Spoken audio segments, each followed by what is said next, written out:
Yo, what's good? Big Z here, and today I'm going to show you guys how to make this.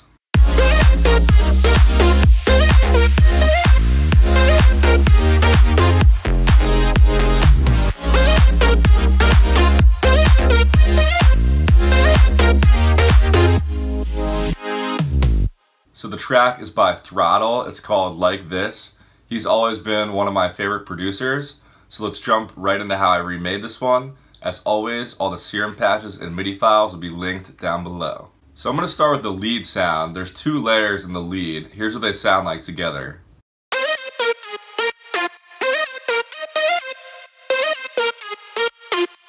So the first one is this kind of vocally sounding lead. So in Serum, the sound is a Duda choir wavetable, which you can find in the vowel section that kind of gives it that vocal sound, layered with the 4088 wavetable, which is at the top of the analog section. And both these wavetables have 7 voices of unison, and they're both slightly detuned around the same amount. And there's nothing going on with the envelope or the LFOs in this patch, but in the effects section, I'm just adding a ton of diode 1 distortion and some phaser on top of that.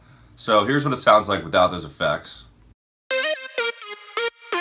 Then once you add the heavy distortion and phaser. Down in the voicing tab, I have mono checked because there's never more than one note playing at a time. And then I have some portamento going on with the always button checked, so each note kind of glides into the other note. As for external processing, I just have some OTT, which is actually cutting off a decent amount of the highs right here, just kind of rolling them off a little bit so they're not as harsh sounding. Then I have some Waves J37 tape distortion that just adds a little nice tape distortion effect.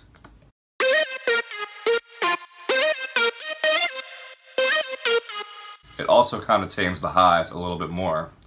Then I just have this EQ kind of cleaning up the low end and rolling off the highs again. The reason I took a couple different steps to kind of roll off the highs is because the distortion is so heavy right here with the mix and the drive at 100% that the highs become really harsh.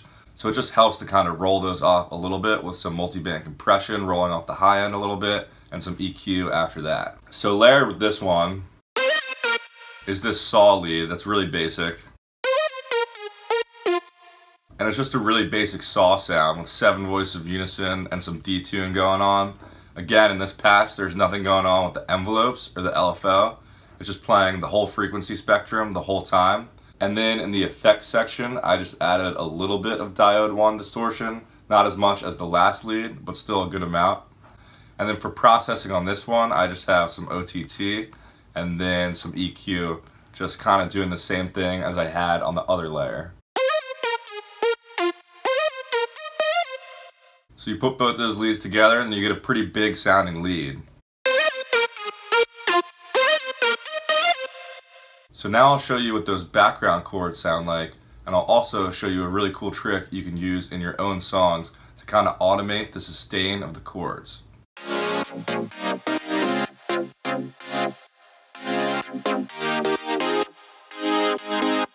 So the chords themselves are pretty basic.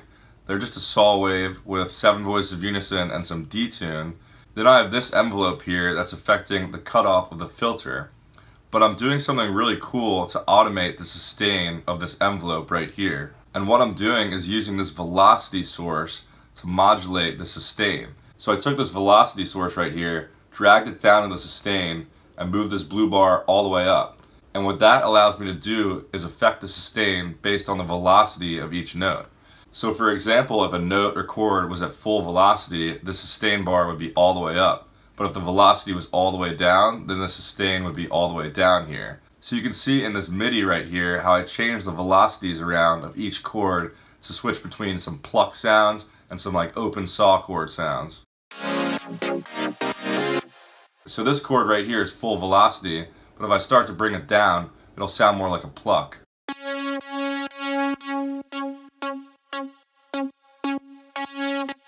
So that's just a cool trick you can use to make your chord sound a lot more interesting.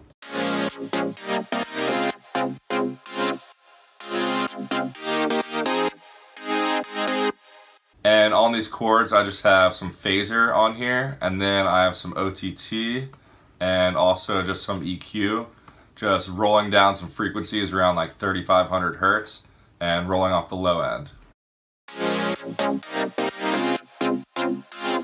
So lastly, I'll show you the bass real quick. Here's what the two bass layers sound like. It doesn't sound that good by itself, but in the mix as a whole, it does sound good.